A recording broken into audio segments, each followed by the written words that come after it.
have, ladies and gentlemen, we have two guests here today. One is Steve Chucri, the Maricopa County Supervisor. He will be joining in on the call in a little while.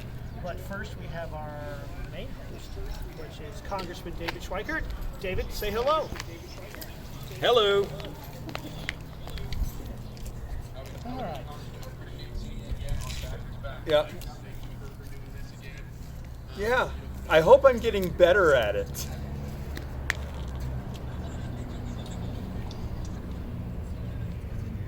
Okay, I still have the best story. Two days ago, we're doing one with the bankers, just talking about what's working, what's not, what we can do to help them with SBA, those things. And I'm doing it from home on Skype, and all of a sudden, a partially clad, partially dressed 4-year-old comes running through the shot, and you're hoping that no one saw it. They heard the screaming, but hopefully they didn't see my little girl. So, hey, this is the reality of what goes on at home, you know? It's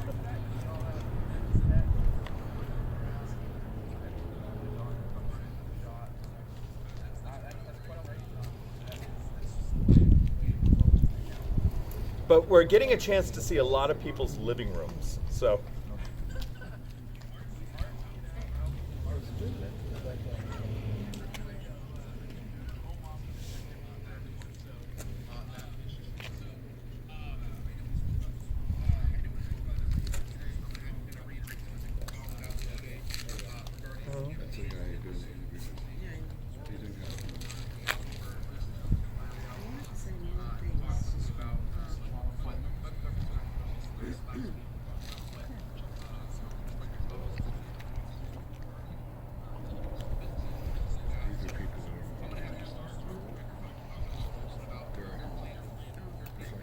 Sure.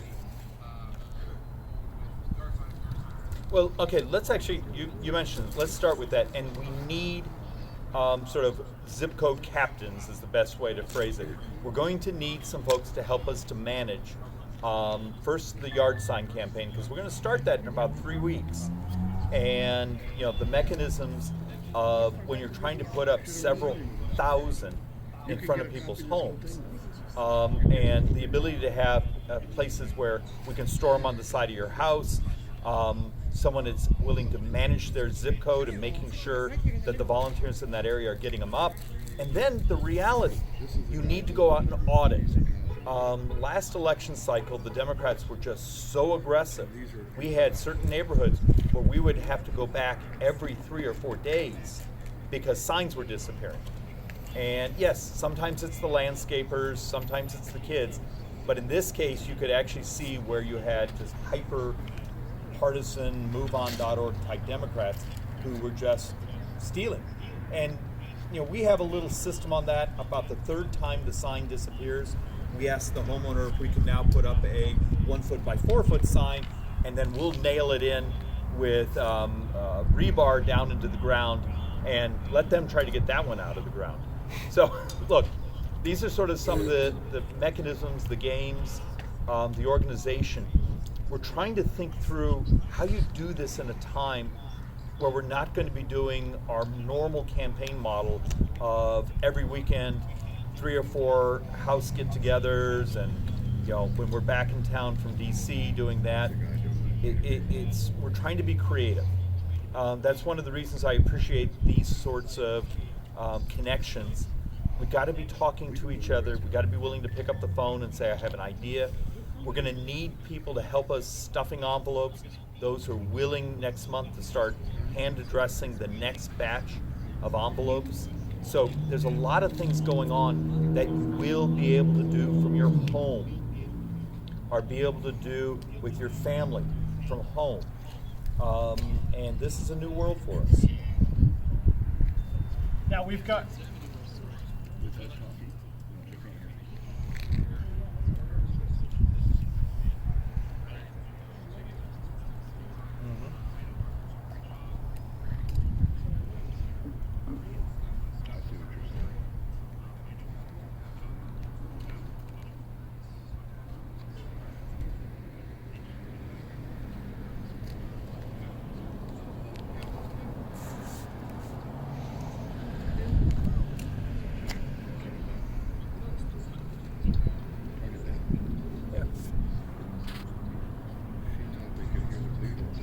but we have to.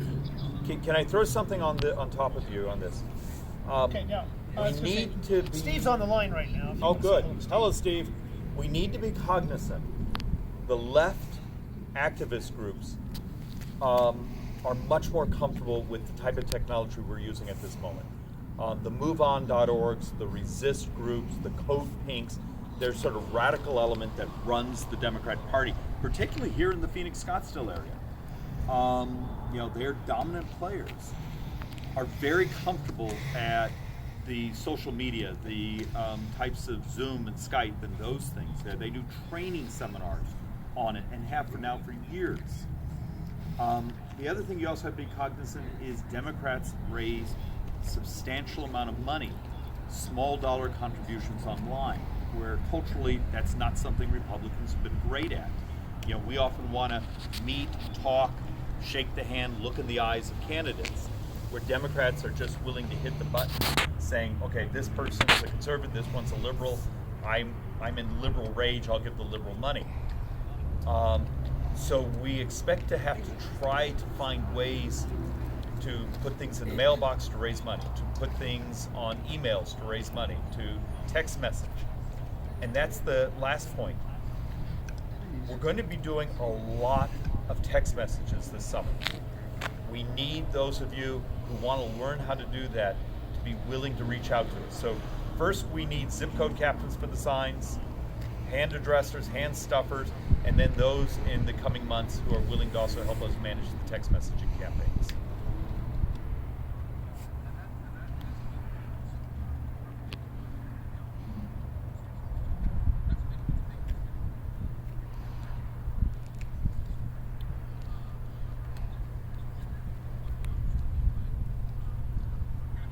Yes.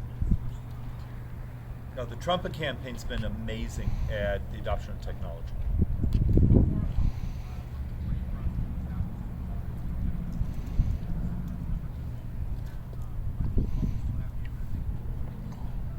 Steve, you want to say hello? Steve?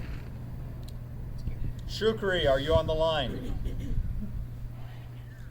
Where are you on the highway? All right.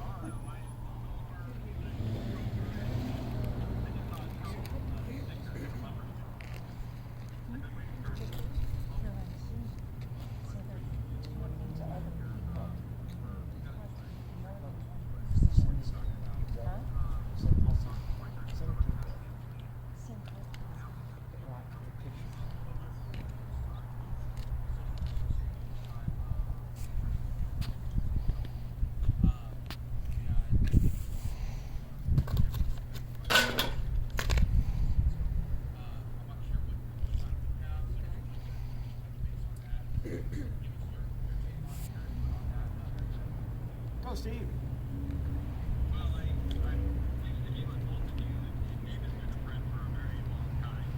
Oh,